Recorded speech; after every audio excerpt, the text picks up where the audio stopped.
Hello, it's Natasha. Welcome back to my channel. Today I'd like to share with you how to make this triangular pyramid box in different sizes. So it opens like so, and you can fit inside some chocolate or some jewelry or some other little gift. But again, as I said, today I'll show you how to make this triangular box of any size. So let's jump right in. Here I have a 6x6 piece of paper. It's from Holiday Vibes collection from Pink First Studio. And what you need to make this box, you need a square piece of paper. I have 6x6, but it can be 9x9, 12x12, or basically any size.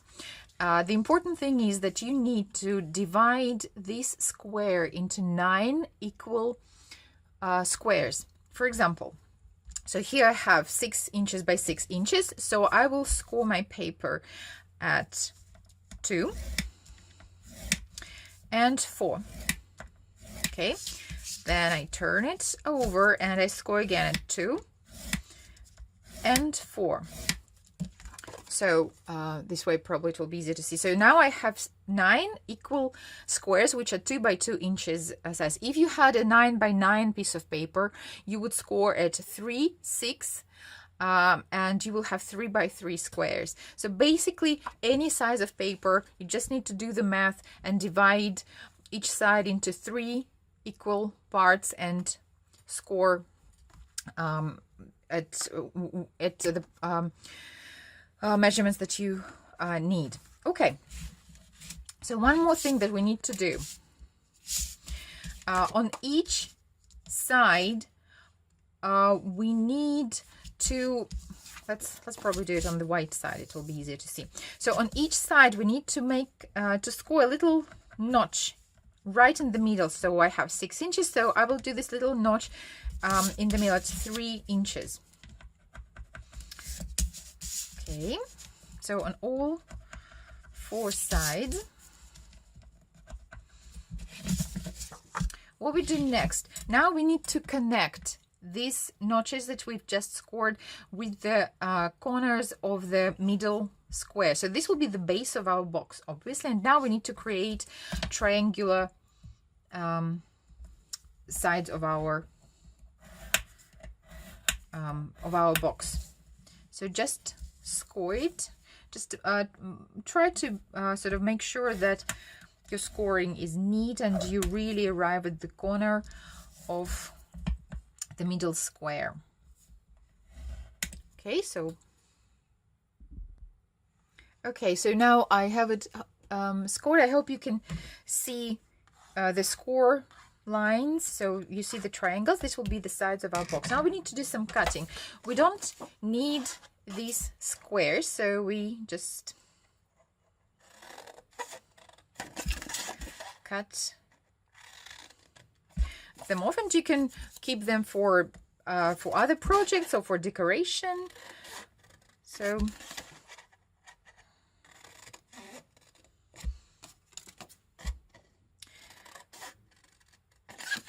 this box, what I like about this box, it's easy to make, and it's quite unusual in shape, and it will be a perfect like a little treat to put on the table for your guests, for example. So now we need to get rid of these sort of flaps, but we need to leave some paper for the adhesive and to fold. So maybe a quarter of an inch should be enough.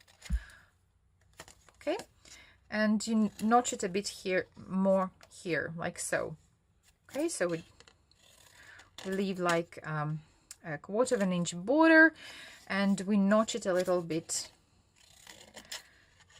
so that we can fold our box nicely. Okay, so now I have it ready. Now we can fold it. Start folding it, and as well as this flaps, you can obviously use your bone folders to reinforce the creases. And you will only need to glue only two sides. I'll show you in a second. But we need to do something more before we start actually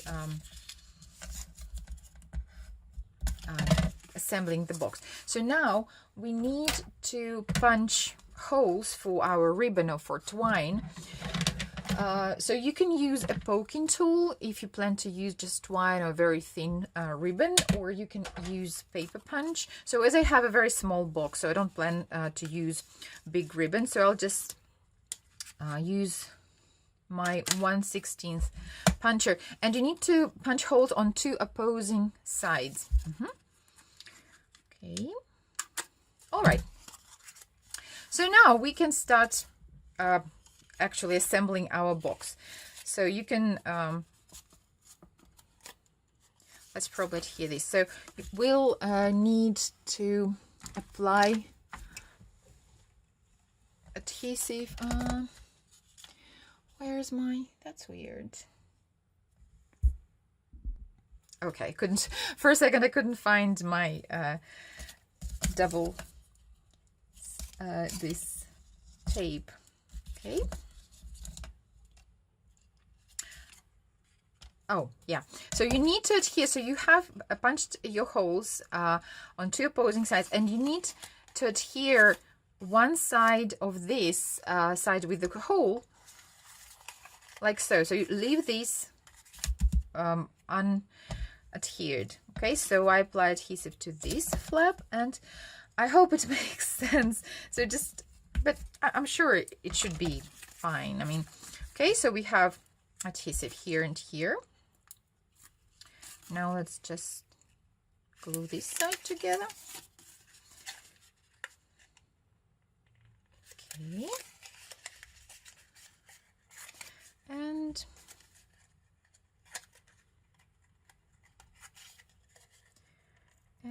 okay.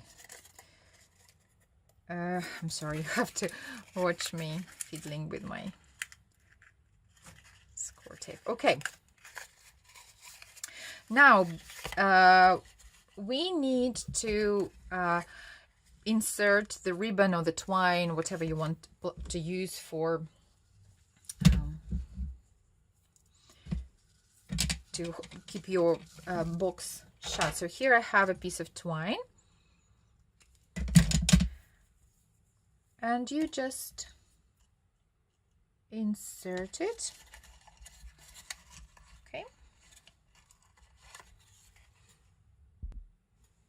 Okay, I decided also to add a thin ribbon because it's a pretty simple box and I don't plan to decorate it in any way, so I thought that adding ribbon would make it a bit prettier.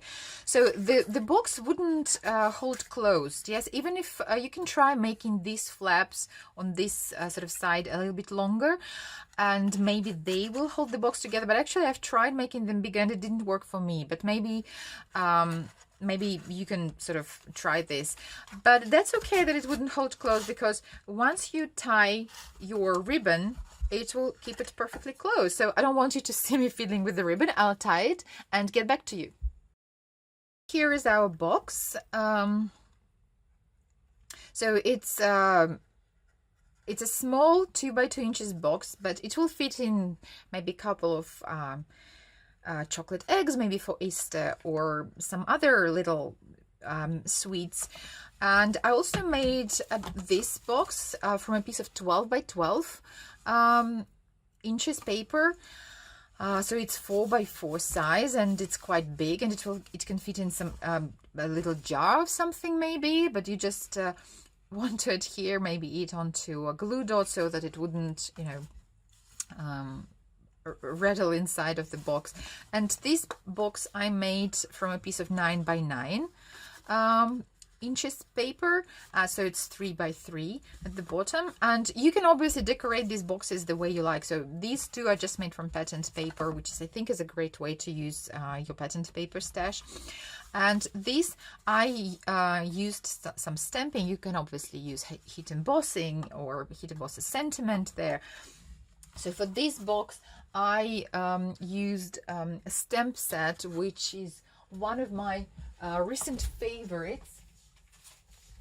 It's this Dina Wakley stamp set, which is called Abstract Blooms, and this little roses that I stamped on this box, and I've made 3 cards with this set. This one, for this I just used an acrylic block, and I applied some distress oxides, picked raspberry, carved pumpkin and mustard seed, spritzed with water, and then just stamped this with my acrylic block onto a piece of watercolor cardstock, and then stamped the images from the set. Then this card, which I really like, is again, I used these roses and colored them with some watercolors, and I think it's turned out very pretty. And this one, the last card I made with this set, I just stamped the 3 roses, and this is a die from Simon Says Stamp, You're the Best. So, okay, thank you very much for your time. I really appreciate it. I hope you get inspired. So here's another video of how to make a box. And subscribe to my channel for more crafty videos. And yeah, have a great day. Happy crafting, and see you again soon. Bye.